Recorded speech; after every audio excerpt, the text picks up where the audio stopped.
Kevin waited 3 days before he dared to meet the young Vexari again.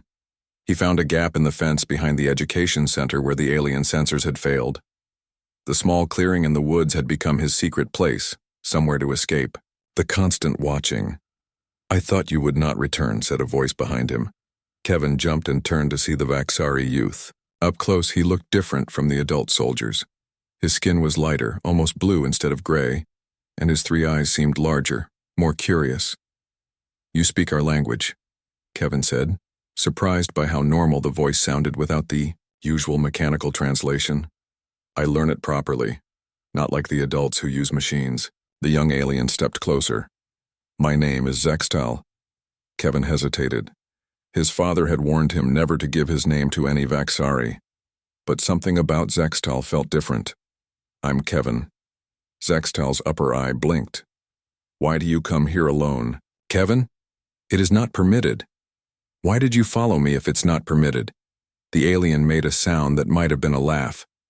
"Because I am also curious about forbidden things." That was the beginning. Over the next few weeks, Kevin would slip away whenever possible to meet Zextal. The young Vaxari taught him words in their language and told him about their home world, a place with 3 moons and endless oceans. In return, Kevin showed him human games and told him stories from before the occupation. Meanwhile, Jack noticed the change in his son. Kevin seemed happier, more energetic. He assumed the boy had found friends his own age, something rare and precious in these times. At the mining facility, Jack worked carefully. With Commander Dravnak now overseeing the settlement, security had doubled. The new commander had already made his presence felt. 3 humans had been publicly punished for minor infractions, beaten until they couldn't stand. "You need to be more careful," Susan whispered, as she treated Jack's hands in the small medical facility. He had deliberately injured himself to get away from the watchful eyes at work. "The resistance needs these parts," Jack replied quietly. "Amanda says we're close to building something that could actually hurt them." Susan looked around nervously, before reaching into her coat. She pulled out a small vial with bluish liquid. "I found something. When I was treating a wounded Vaxari soldier, I noticed their nervous system reacts strongly to certain frequencies. This is a chemical compound that creates that frequency when it breaks down." Jack stared at her. "You mean it's a weapon?" "Potentially, but I need more time to study it. Make sure it won't harm humans too." They fell silent as a Vaxari medical supervisor walked past. When Jack left, he had the vial hidden in his boot and new hope in his heart. That evening, Amanda visited again. Her news was not good. "They're planning something big," she said. Eric overheard Dravnak talking to his lieutenants. "Something called Project Harvest." "What is it?" "We don't know exactly, but they're bringing in more transport ships next month, big ones." Jack thought of Susan's discovery. "We may have something to fight back with, but we need time." "Time is the one thing we don't have," Amanda said grimly. Neither of them noticed Kevin listening from the hallway again. This time he heard everything. The next day, Kevin met Zextal with urgent questions. "What is Project Harvest?" he asked without preamble. Zextal's eyes widened in alarm. "Where did you hear this name? It is dangerous to speak of it." "Please," Kevin begged. "They're going to hurt more people, aren't they?" The young Vaxari seemed to struggle internally before speaking. "Project Harvest is collection, taking humans to central processing. Many humans. For what? Some for labor on other worlds, some for study, some—" Zextal couldn't finish. Kevin felt sick. "You have to help us stop it." "I cannot oppose the collective," Zextal said, but his voice wavered. "Then why do you meet me? Why learn our language or tell me about your world?" Kevin pressed. "You know it's wrong what they're doing to us." Before Zextal could answer, they heard voices, Vaxari soldiers patrolling nearby. Kevin started to run, but Zextal grabbed his arm. "Not that way. They have motion sensors." He pulled Kevin in another direction, helping him escape. That night, Jack found Kevin unusually quiet. "Everything okay, son?" he asked. Kevin nodded, not meeting his eyes. "Dad, what would happen if someone helped the Vaxari?" Would they be bad? Jack knelt down to look his son in the eyes. It depends on why they did it. Sometimes good people do things that seem wrong because they're scared or because they're trying to protect someone they love. Kevin seemed to consider this deeply. What if a Vaxari helped humans? Jack stiffened, alarm bells ringing in his mind. Kevin, has someone been asking you questions? Has a Vaxari talked to you? No, Kevin said too quickly. I was just wondering. Jack didn't believe him, but before he could press further, the warning sirens began to wail. Not the curfew siren. This was different. The emergency gathering signal. Stay here, Jack ordered, locking the door as he left. In the town square, humans gathered fearfully as Vaxari soldiers formed a perimeter. Commander Dravnik stood on a raised platform, his imposing figure nearly 7 feet tall. Beside him stood Eric Collins, the town supervisor, his face bruised and swollen. Residents of Settlement 1-17, Dravnik's translator boomed. Your supervisor has been found guilty of sedition. He has betrayed both his people and the Vaxari collective by stealing restricted information. Jack searched the crowd and found Amanda. Her face was ashen. The penalty is death, Dravnik continued. Let this serve as instruction on the cost of defiance. With horrible efficiency, the commander placed a device against Eric's head. The man's body convulsed once, then collapsed. A collective gasp rose from the crowd. Additionally, Dravnik said, effective immediately, all human juveniles will undergo loyalty screening. Any showing signs of contamination will be removed for re-education. Jack's blood turned to ice. He pushed through the crowd, running back toward his house. When he arrived, the door was open. Inside, 2 Vaxari soldiers stood with Kevin between them. What are you doing? Jack demanded, forgetting caution in his panic. This juvenile was identified by surveillance as having unauthorized contact with a Vaxari youth, one soldier said. He will be taken for questioning. No. Jack lunged forward, but was immediately restrained by a third soldier who had been waiting. From outside came a commotion. A Vaxari civilian rushed in, an administrator Jack recognized from the mining facility. Behind him was a young Vaxari who could only be Zextal. Father, stop this, Zextal cried in perfect English. Kevin is my friend. I initiated the contact. The administrator looked shocked. Zextal, you have broken our most sacred protocols. Return home immediately. I will not let them hurt him, Zextal insisted. Commander Dravnik himself appeared in the doorway, his massive frame filling the space. He surveyed the scene with cold calculation. So this is the human child who corrupts our youth, he said. Bring them both to the square. This requires a more public resolution. As they dragged Kevin away, his eyes met Jack's. For the first time since he was a baby, Jack saw real fear in his son's face. Dad, Kevin called out. I'll find you, Jack shouted back as the soldiers knocked him to the ground. I promise. But as the door closed, Jack knew with terrible certainty that some promises couldn't be kept. Jack Miller watched the alien patrol march down Main Street with their usual mechanical precision. The Vaxari moved differently than humans, their long limbs swinging in perfect unison, 3 glowing eyes scanning everything.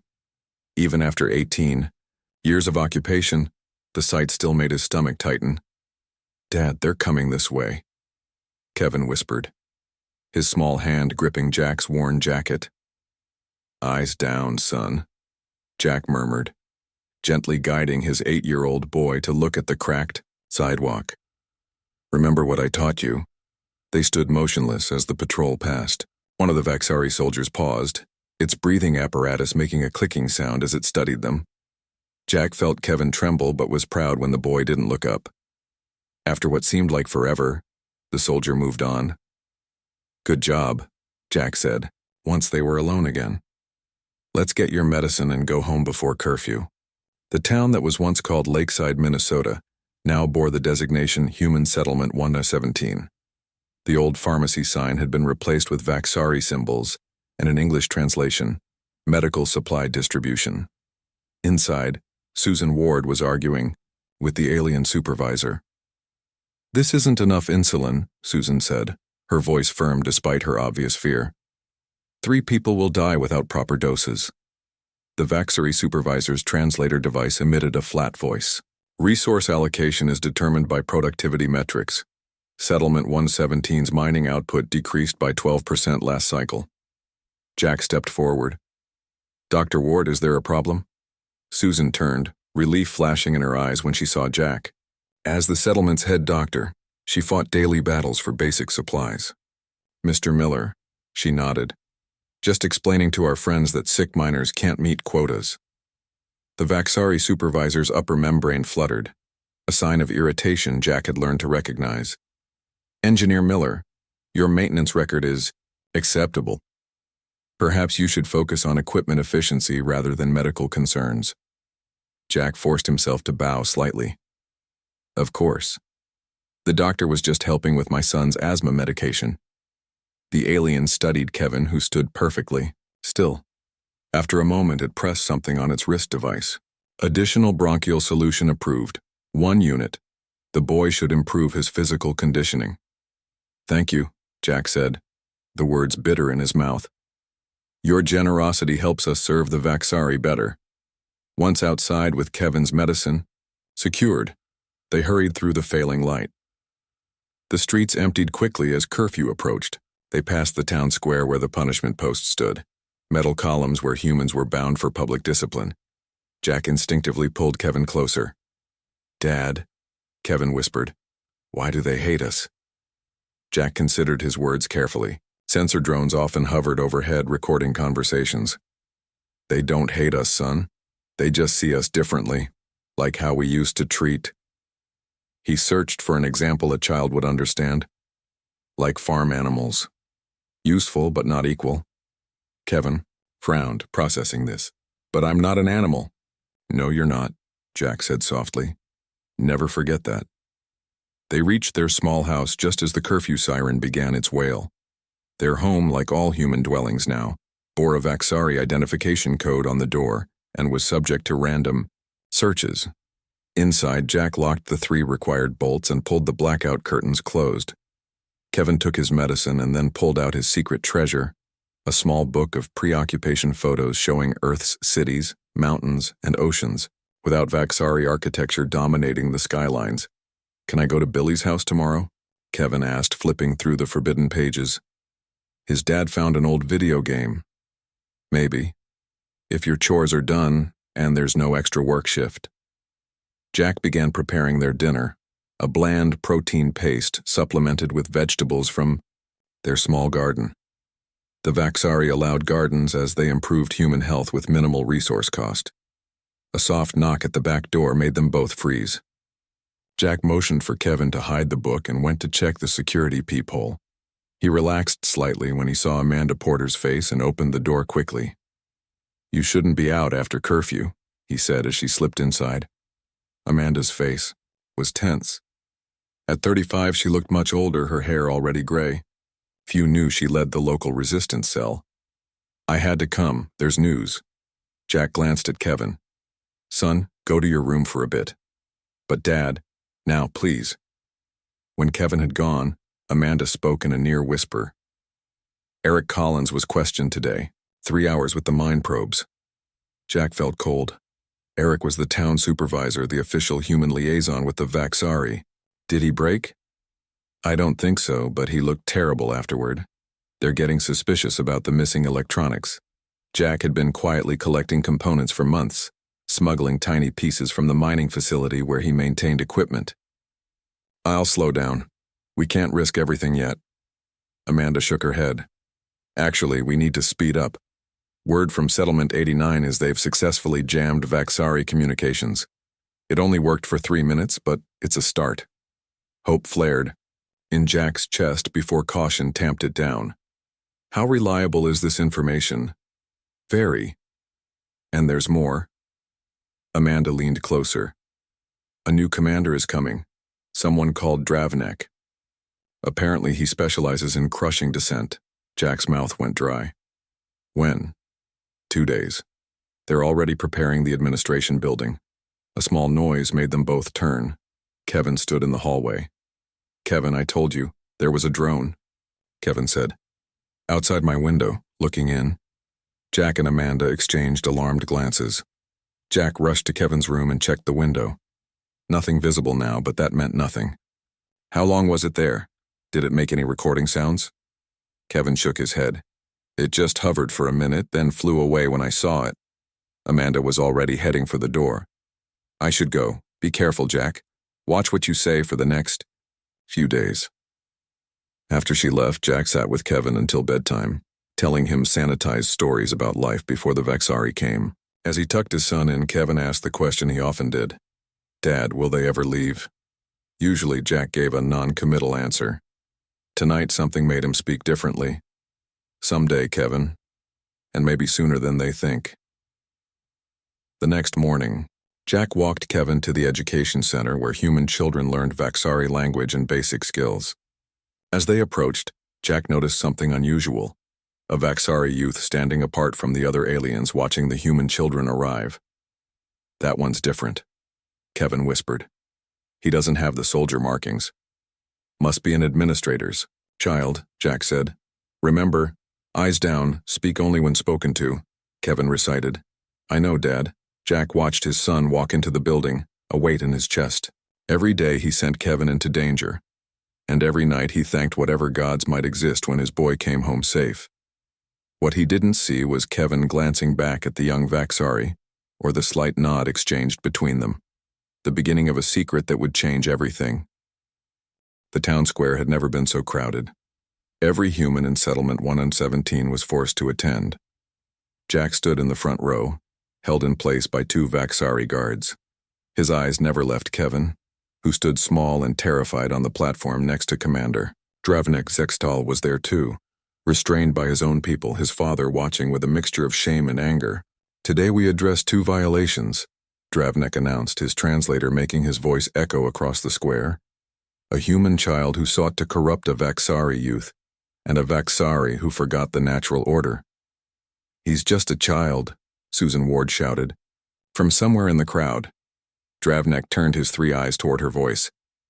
Age is irrelevant. The contamination begins early in humans. It must be purged early as well. Jack struggled against his captors. Please, take me instead. I'm his father. I'm responsible. Yes, you are responsible, Dravnik agreed. And so you will watch. This is the consequence of your failure to teach proper submission. Zextal broke free from his guard and rushed to stand between Kevin and the commander. This is wrong. The elders teach respect for all sentient life. What you do here violates our most sacred. A quick movement from Dravnik silenced him. The young Vaxari dropped to the platform, stunned by some device in the commander's hand. Remove him, Dravnik ordered.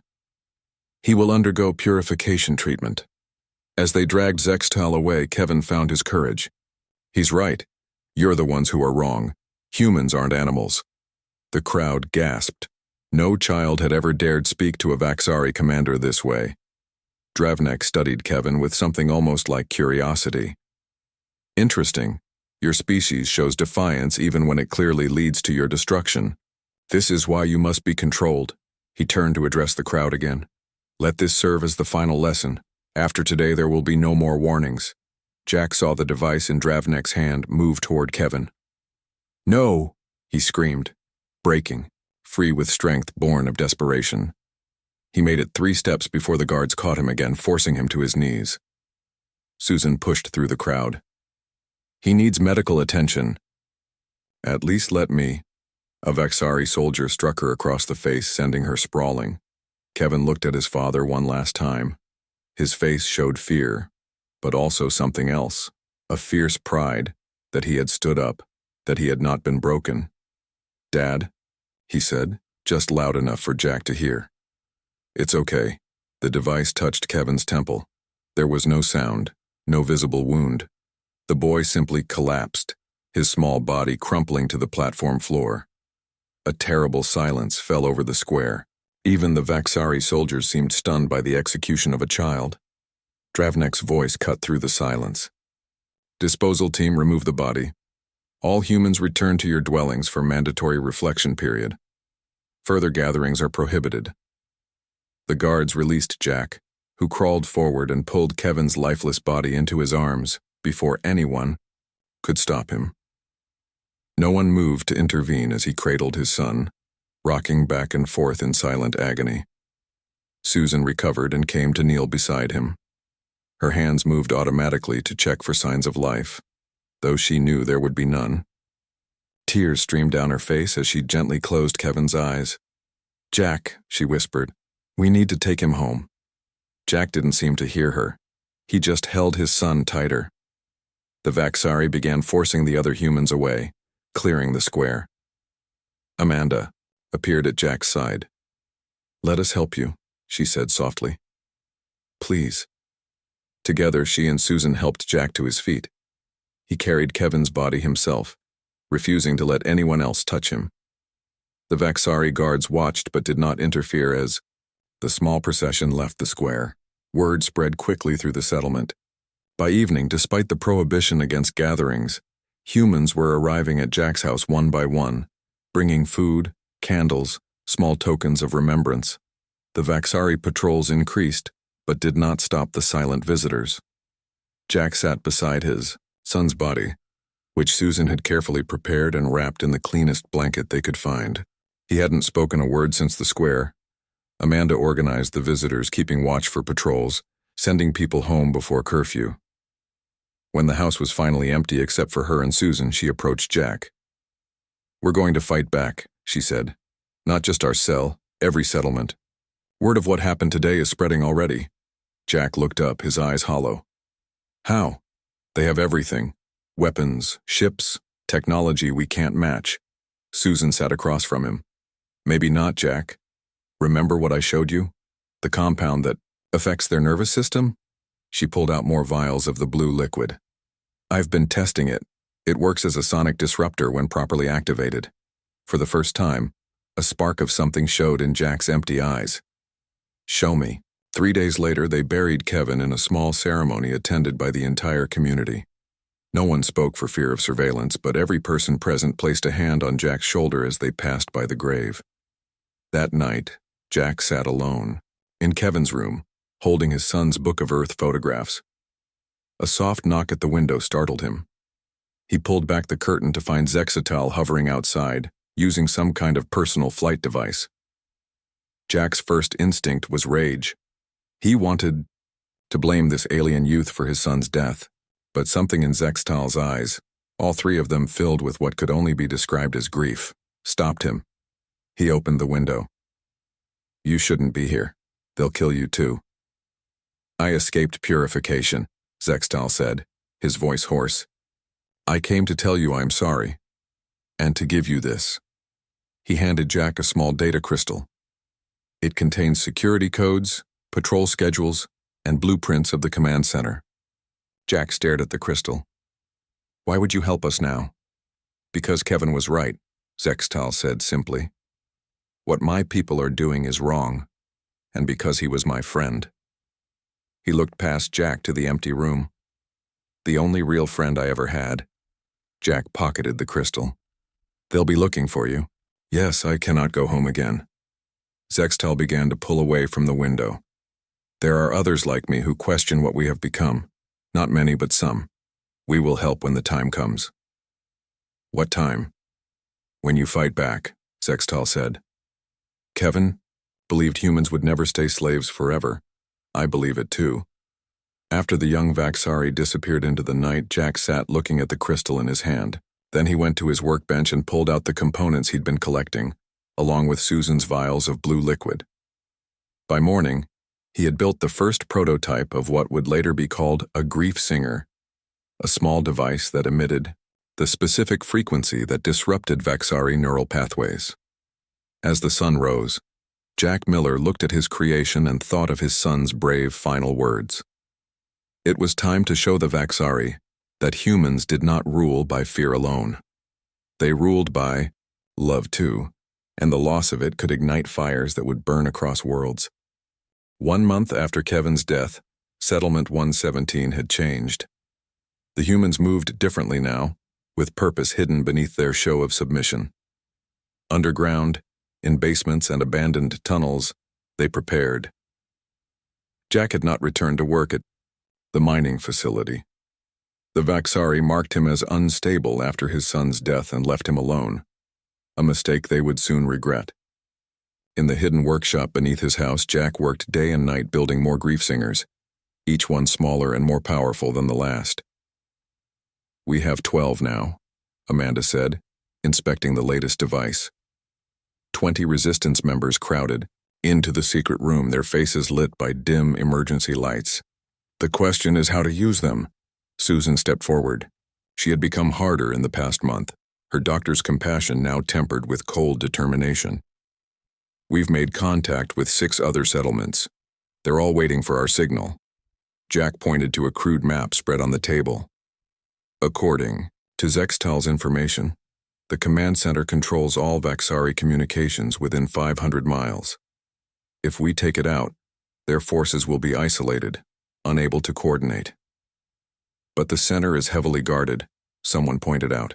"We'd never get close enough." Jack smiled for the first time since Kevin's death. It was not a pleasant smile. "We don't need to get close. They'll bring us in themselves." The plan was simple but dangerous. 20 volunteers would allow themselves to be arrested for minor infractions.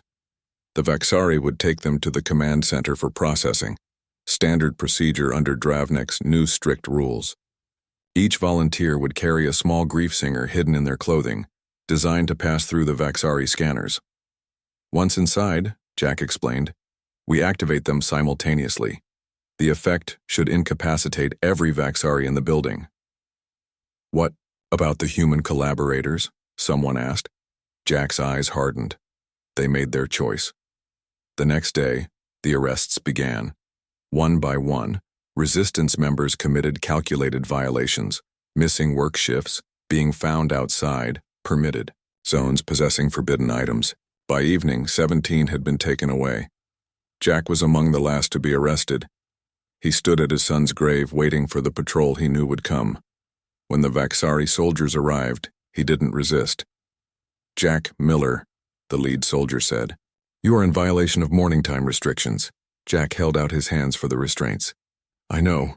At the command center, the prisoners were held in separate cells. Through the walls, Jack could hear others being questioned. He checked the small device hidden beneath a false bandage on his arm. 3 hours until the synchronized activation. The doctor to his cell opened. Commander Dravnek himself entered, studying Jack with his 3 unblinking eyes. "Engineer Miller," he said, "your behavior has been noted as unusual, yet your skills are valuable. The collective offers you rehabilitation and return to productive service." Jack looked up slowly. "Why did you kill my son?" Dravnek seemed genuinely puzzled by the question. The juvenile was corrupted beyond correction. It was efficient to terminate. "He had a name," Jack said quietly. "Kevin, he was 8 years old." "Names are irrelevant. Age is irrelevant. Function and compliance are what matter." The commander moved closer. "Your continued emotional attachment to a terminated unit is irrational." Jack felt the rage building inside him but kept his face blank. "What will happen to me now?" "You will undergo memory adjustment. The connection to the terminated juvenile will be removed. You will work efficiently again." Dravnek almost sounded like he was offering a gift. "When does this adjustment happen?" "Processing begins in 4 hours. Rest until then." The commander left, the cell door sliding shut behind him. Jack checked his device again. 2 hours and 45 minutes, too long. They needed to move faster. In another part of the building, Susan was also being questioned. Her interrogator was not Dravnek, but a lower-ranking officer. "Your medical knowledge is useful," the Vaxari told her. "Cooperate now, and you will be assigned to the central medical facility instead of punishment." Susan coughed violently, doubling over. When the guard moved closer to check on her, she pressed the activation button on her grief singer, triggering it ahead of schedule. The effect was immediate. The Vaxari collapsed, his nervous system overwhelmed by the targeted frequency. Susan grabbed his access card and slipped out of the room. Moving quickly through the corridors, she freed 3 other resistance members before an alarm sounded. They had lost the element of surprise, but there was no turning back now. "Activate your devices," Susan shouted as they ran through the building. "Do it now!" Throughout the command center, hidden grief singers came to life. The effect was more powerful than they had expected. Vaxari soldiers fell where they stood, some convulsing, others simply collapsing. Human collaborators looked around in confusion as their masters suddenly failed. Jack heard the commotion and activated his own device. When his cell door opened, it was Amanda who stood there, holding a Vaxari weapon. "Change of plans," she said breathlessly. "We're taking the command center. Now." They fought their way through the building, gathering more freed prisoners as they went. Most of the Vaxari were incapacitated, but some in distant sections of the building were still functioning. Gunfire echoed through metal corridors. In the TU Central Command Room, they found Dravnik still standing despite the sonic assault. The commander had some kind of protective device that partially shielded him from the grief singer's effect. "Primitive weapons," he snarled, his translator making the words sound distorted. "This changes nothing. The collective is vast. You are nothing." Jack stepped forward, facing the alien who had killed his son. "You're wrong. We're not nothing. We're human." He pulled out one final device, larger than the others, powered by components Susan had taken from the medical facility. This grief singer was different, designed not to incapacitate but to kill. Dravnik realized the danger too late. He lunged for Jack, but Amanda fired the Vaxari weapon, hitting the commander in the leg. He stumbled, giving Jack the moment he needed. The enhanced grief singer activated with a high-pitched whine. Dravnik's 3 eyes widened, then burst in a spray of fluid. The commander crashed to the floor, his body twisting unnaturally before going still. Jack stood over his enemy's body, feeling nothing but emptiness where he had expected satisfaction. "We need to move quickly," Amanda said, breaking his trance. "Secure the communications array." Within an hour, they had control of the entire command center. Susan worked on the Vaxari systems, using information from Zextal's data crystal to access the communication network. "I'm in," she announced. "We can broadcast to all settlements in the region." Jack took the microphone. His voice, when he spoke, was steady and clear. "People of Earth. My name is Jack Miller.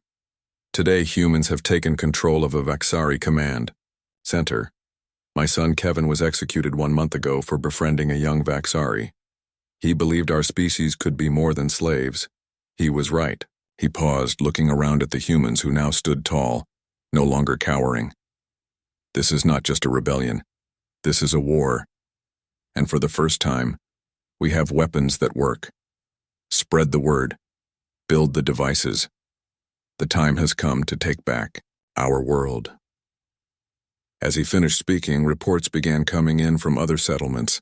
The uprising had already begun to spread like wildfire. 6 months after the takeover of the command center, the war had spread across the planet. What began as a small uprising in Settlement 117 had grown into a global rebellion. The humans called it Kevin's War, after the child whose death had lit the flame. Jack stood at the window of what had once been Dravnik's office, looking out over the landscape. The Vaxari structures were slowly being dismantled, replaced by human buildings. He had a new scar across his face and walked with a slight limp, battle wounds from a dozen skirmishes. Susan entered carrying a tablet with the latest reports. She had become his right hand, her medical knowledge proving invaluable as they refined the grief singer technology. "The European settlements are all free," she said. "Asia is still fighting, but they've taken control of 3 major Vaxari bases." Jack nodded. "And the ships? 2 more landed yesterday, but they're not attack vessels." Susan placed the tablet on the desk. "Jack, they're diplomatic ships. They're asking to talk." This was unexpected. For months, the Vaxari had been sending military reinforcements, only to find humans ready with grief singers and other weapons developed from captured technology. Each battle had been costly for both sides, but humans had the advantage of fighting for their home. "Where are they now?" Jack asked. "In orbit. They're requesting permission to send down 3 unarmed representatives. Jack considered this. It could be a trap, but the Vaxari had never shown interest in negotiation before. Tell Amanda to prepare a secure meeting room. Heavy security, full scans, and grief singers on standby. Hours later, Jack sat across from 3 Vaxari unlike any he had seen before. They were older, their skin more deeply textured, and they wore simple robes instead of the military gear he was accustomed to. "We are the Elder Council," the center one said, speaking English without a translator. "We have come to end this conflict." Jack's face remained impassive. "Your kind killed my son, and millions of others. What makes you think we're interested in talking?" The elder on the left spoke. "The one called Dravnek was not following our true directives. The Earth occupation was meant to be temporary, a protective measure." "Protective?" Jack laughed bitterly. "You have an interesting definition of protection." "There is much you do not know," the third elder said. "May we show you?" They placed a device on the table.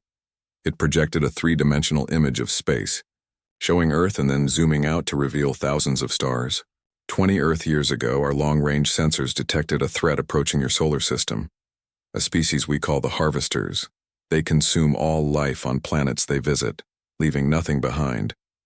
The projection showed dark ships, unlike the Vaxari vessels moving between stars. Planets that had once glowed with life went dark as they passed. "We came to prepare your world to fight them, to advance your technology quickly enough to survive." But the military council, led by commanders like Dravnek, perverted our mission. They saw opportunity for conquest instead of alliance. Jack studied the images, unsure what to believe. "Convenient story. Why should we trust you?" The center elder placed something else on the table, a small toy. Jack recognized it immediately. It was the gift Zextel had given Kevin before his death. "Because not all Vaxari are the same," the elder said. "Zextel is my grandchild. He has told us everything. About your son. About what Dravnek did. About the true spirit of humans." Jack picked up the toy, his fingers tracing its familiar shape. "Where is Zextel now?" "Leading others who think as he does. Young Vaxari who question the old ways. They have formed a resistance of their own, fighting against the military council." Susan, who had been silently observing, spoke up. "The harvesters. How close are they?" 3 years from your system. Less, perhaps. Time grows short." Jack set the toy down carefully. "So you want us to stop fighting you so we can fight them instead?" "No," the elder said. "We want to fight alongside you, as equals, the way it should have been from the beginning." The meeting lasted for hours. When it was over, Jack walked alone to the small cemetery where Kevin was buried. The grave was well tended, with fresh flowers placed by people who had never even known his son, but understood what his death had meant. "I'm not sure what to do, Kevin," Jack said softly to the grave. "They say they want peace now, that there's a bigger threat coming," he sighed. "I don't know if I can trust them. But I don't know if we can win this bigger war without them either." He felt someone approach and turned to see Amanda. "The council is waiting for your decision," she said. "The other settlement leaders have agreed to follow whatever you choose." Jack shook his head. "I shouldn't be the one to decide this. I'm too close to it." "That's exactly why it should be you," Amanda replied. "You lost the most. If you can find a way to work with them, anyone can." Jack looked back at the grave. What would he have wanted? "He was friends with one of them," Amanda said gently. "I think he saw something in them that the rest of us missed." Jack stood silent for a long moment. Then he reached into his pocket and pulled out the toy the elder had returned to him. He placed it on Kevin's grave. "Set up a joint command," he finally said. "Tell them we'll consider an alliance, but on our terms. Equal say in all decisions. Full disclosure of all technology, and Zextal is to be our direct liaison." Amanda nodded. "And Dravnek's supporters?" "Justice, not vengeance," Jack said firmly. "We try them for their crimes." but we don't become like them. As they walked back toward the command center, Jack saw a group of children playing in what had once been the town square. They ran freely, laughing, no longer afraid of the sky or the shadows.